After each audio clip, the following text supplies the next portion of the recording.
99 and 4 comes to 103, which is still a 4. Doesn't matter what you add to the 9. It bows its head. It's that energy of completion. It doesn't need to boast itself because it knows who it is. It's the wholeness. It lets every number be itself at a higher level. So this last word is the 9, the Sadi, the 4, the open door, and the 1, the lowest number. And it's all coded. So you have Melchizedek. From that 13 to that final 1, it's the door of righteousness, the door of charity and loving kindness. And that's what Melchizedek is. We once had a great teacher, channeler, come here again, my friend Livnat Zion. And Melchizedek spoke. It was my previous home, actually. Melchizedek spoke, and he said his name meant Tzadkut L'Kol Davar, charity, righteousness to everything. So it's coded. It's an L conversion system. If you meditate on the sound of his name, Melchizedek, Melchizedek,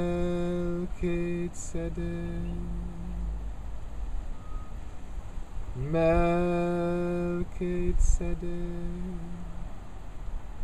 it connects you with the center above, his center, his ashram at the center of the universe, and the center of in his ashram at the center of our world, of our earth.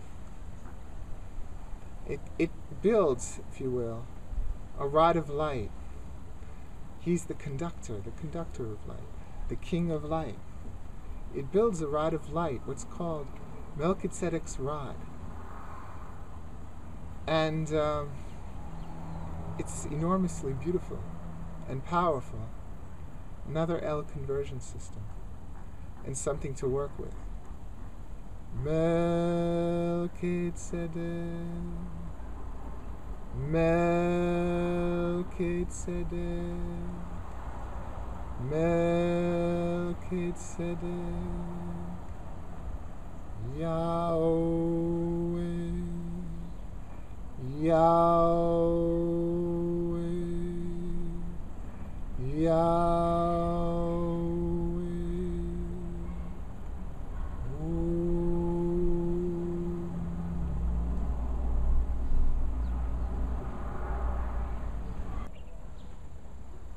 I'd like to discuss something. A mantra of, the biggest power and the biggest importance. It's called, it's the prayer that Jesus mentions in the New Testament. Jesus is asked by one of the Pharisees what he considers to be the key phrases, the key teachings in the Torah. And his answer, he quotes two things. He quotes, the first one, is what's called the Shema.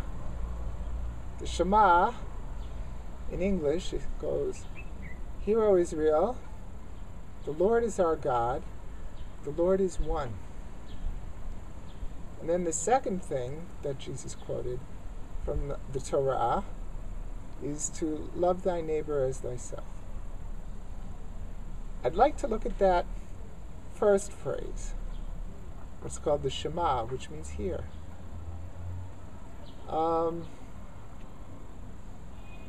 For a religious Jew, it's also the central phrase, the central declaration.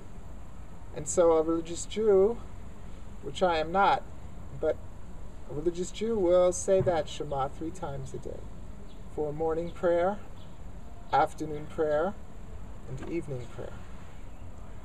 So it's something very important, that's clear, but I had no idea exactly how important this phrase actually is, because for me it was just another prayer, one of many, many But according to this Keys of Enoch, which dedicates a whole chapter pretty much to this prayer, the Shema, it's something, very important. I'd like to read, if it's all right, from Key 117, Part 11. I quote, "The faith of Israel reborn is to bring the Shema to the poor and suffering of the world, to breathe the soul of eternal love into their bodies." Whoa! I mean, I read that and it took me aback. To bring the faith of Israel reborn is to bring the Shema to the poor and suffering of the world? What does that mean?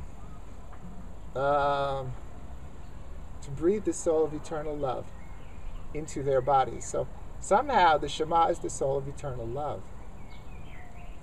So I spent a long time trying to figure this one out. First of all, Israel reborn, that they use, it's not about the Jews. Israel, for the Keys of Enoch, means the people who choose to be chosen, who choose to serve the one Creator and the brotherhood and the brotherhoods of light and love. That is Israel reborn. And you could be a Jew, or you could be a Christian, a Muslim, anything, Hindu, Buddhist, animist. Israel reborn is all people who make this choice. So, what does it mean to bring it to the poor and suffering, to breathe this eternal love into their bodies? Well, then I started to see the coding, the tremendous coding of the Shema Yisrael. In Hebrew, it goes like this. It's usually said with eyes closed. Shema Yisrael, Adonai Eloheinu, Adonai Echad. Shema Yisrael, Adonai Eloheinu, Adonai Echad. Now I feel, especially after reading this, I feel something enormously powerful there. It's true. For me. Okay. A couple of other little quotes that you might find interesting. Understand the Shema as the right vibration of truth, for it is the vibration behind all other vibrations. When you hear it, understand that it is preparing you for the Father's voice, which is the active fulfillment of the Shema. Now, there is an enormous power of love in that phrase, and it is about oneness. You could hear the love.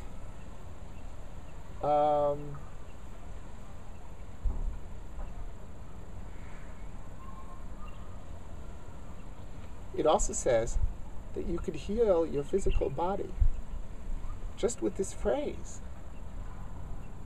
As to quote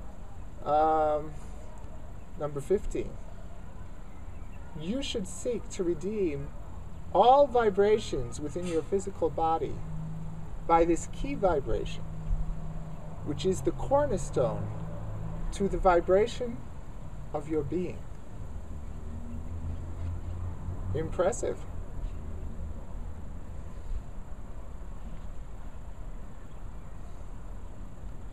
And then here's this one, number 27.